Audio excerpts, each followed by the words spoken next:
civilmedia.mk. Слободно, независно, отворено.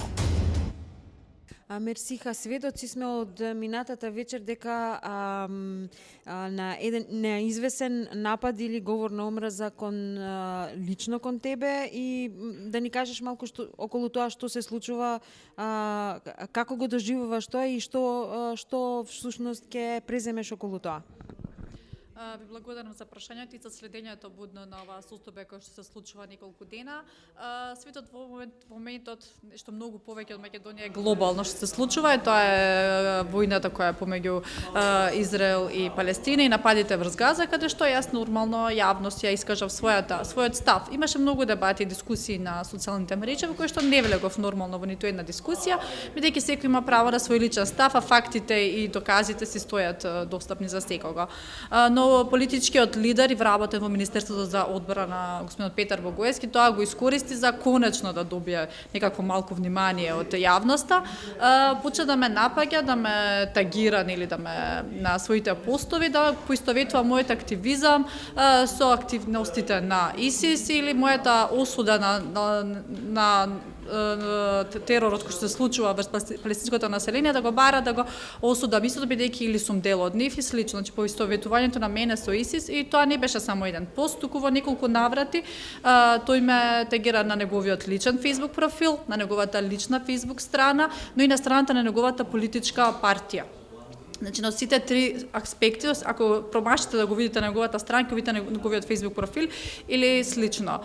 Така да почна напади, луѓето реагираат и си комуницираат, некој му се и заканува и сличното, тоа е нормално, се документирано. Но неговите напади понатаму продолжуваат, иако јас целосно го игнорирам и го пријавив при надлежните власти во Министерството за внатрешни работи, а денеска испратив и допис до Министерството за одбрана, бидејќи човекот е вработен во Министерството за одбрана и зима пари од буџетот кој што јас и сите ние плаќаме даноци, и треба соодветно да реагира Министерството за одбрана. Само за потсетување, ако се сеќавате, во 2018 реагираше на една службеничка во Министерството за одбрана која ги навреди терористичките напад кои што се случи врз муслиманите во Нов Зеланд. Сега тука и јас сум метата и се врши класичен говор на омраза и очекувам сите институции да реагираат, сето тоа е достапно и јавно манифестирано. Исто така истиот има и своја веб страна, каде што самиот си пишува вести.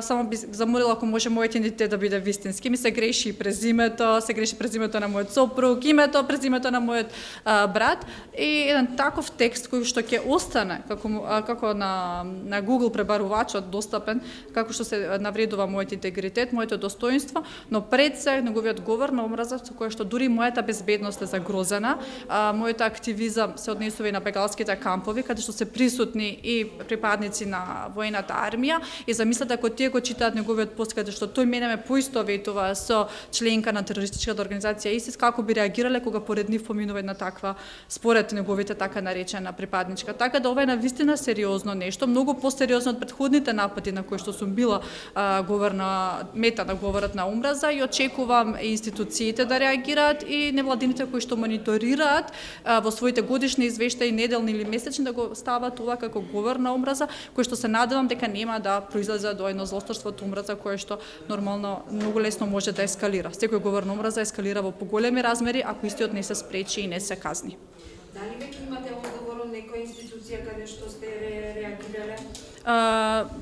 Пратив допис до Македонскиот Хелсиншки комитет, каде што ми известија дека ова не представува говор на омраза, туку представува лична навреда и ме упатија на граѓански спор, кој што секако ќе го покренам, но сепак јас барам од Министерството за внатрешни работи и јавното обвинителство да го превземе овој случај, а Хелсиншкиот комитет да го процесуира соодветно, затоа што тој му репортира и на мисијата на ОПСЕ во Скопје.